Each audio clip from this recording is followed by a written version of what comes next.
Oh, hey, I'm so glad you could join us at our home observatory today. Now that you're here, picture this. You're in a spaceship, you look out the window, and you see Earth, but it's not a big blue marble anymore. It's a tiny dot. How far is that? Have humans ever traveled that far from Earth? Well, here's the wild part. Even the farthest that humans have traveled, Earth has still always been at arm's length. So stick with me and I will tell you a story about the exact moment humans hit that distance record and how it happened during a mission that did not go as planned. Follow me. First of all, space can mess with your brain because your brain was designed to find snacks in a kitchen, not measure the cosmos. My brain can do both. Mine too. We'll see. Let's use 3 levels to define space. Level 1, low Earth orbit, or LEO, is basically space right above Earth. This is where the International Space Station lives, around 250 miles away. Wow, that's really far. Yeah, that's like going from New York to Boston. That's nothing. The moon is way farther.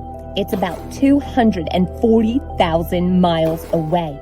That's like driving back and forth from New York to Boston about 500 times. Whoa! And then there's deep space, where the robotic explorers go and where humans have never been.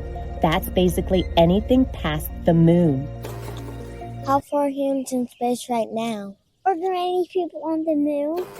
Well, the truth is, right now, humans haven't left level 1, low Earth orbit in a very long time. There are astronauts living on the International Space Station. They are moving insanely fast, about 17,000 miles per hour, and orbiting Earth about once every 90 minutes. But they are still very close to home. That's why the astronauts can video call classrooms, talk to mission control, and return in hours if necessary. In fact, since the early 1970s, every human spaceflight has stayed in low Earth orbit. So you're probably asking yourself, when did humans go farther? That answer involves the moon, a spacecraft, and the most famous uh-oh moment in NASA history. Most people assume the farthest humans have ever traveled was Apollo 11, the first moon landing. That is not the case. The actual record belongs to Apollo 13, the mission where astronauts said, Say again, please? Houston, we have a problem. See, while heading to the moon, about halfway there, Apollo 13 suddenly lost power when an oxygen tank exploded inside the spacecraft. This meant the mission instantly changed from land on the moon to get everyone home alive. The crew lost electricity, oxygen, and even their main source of water.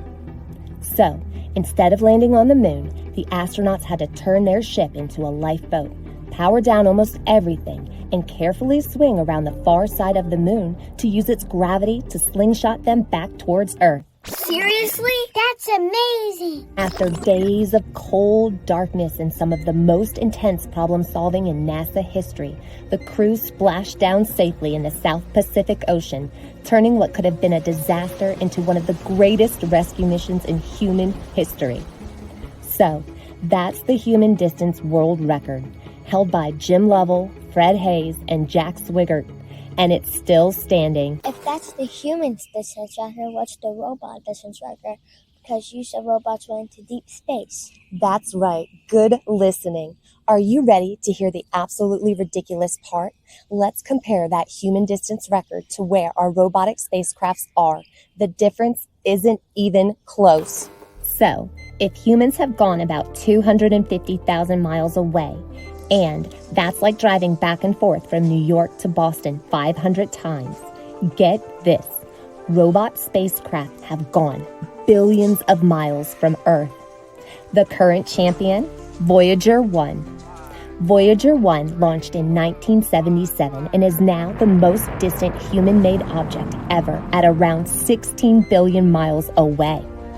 That's like driving back and forth from New York to Boston over 63 million times. My brain just exploded. Mine too. I tried to warn you. But why didn't humans go with it? Because humans are complicated cargo. Robots don't need air, water, food, sleep, bathrooms, radiation shielding, or mental health check-ins. The because you better believe deep space is spooky. When something is far away in space, it's not just hard to reach, it's also hard to talk to. Does that mean humans are going to be stuck in low orbit forever? Why do they not fill up ship and go?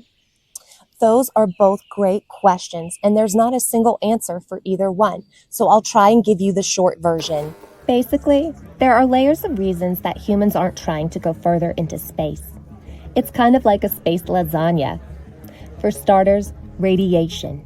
Beyond Earth's magnetic field, astronauts face much more radiation. That's a serious risk for long trips.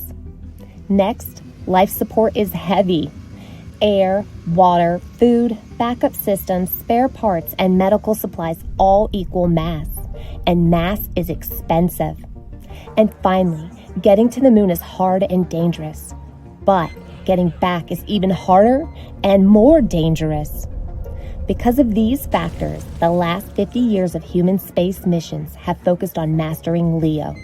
Space shuttles, space stations, long-range communication, and long-duration living. Because it's the best place to practice living off Earth while still having a return home option. So the human's distance record doesn't even matter. Yeah, we'll never go as far as robots. That might be true, but make no mistake, the human distance record still matters because it shows the edge of what we have proven humans can do, and it's only a matter of time until we push that boundary even further. Thank you so much for joining us on our space journey today. I'm really glad you came along. Mom, can they please stay for our story? Of course, we were just about to look at the International Space Station and learn about the people building the foundation for our future in space.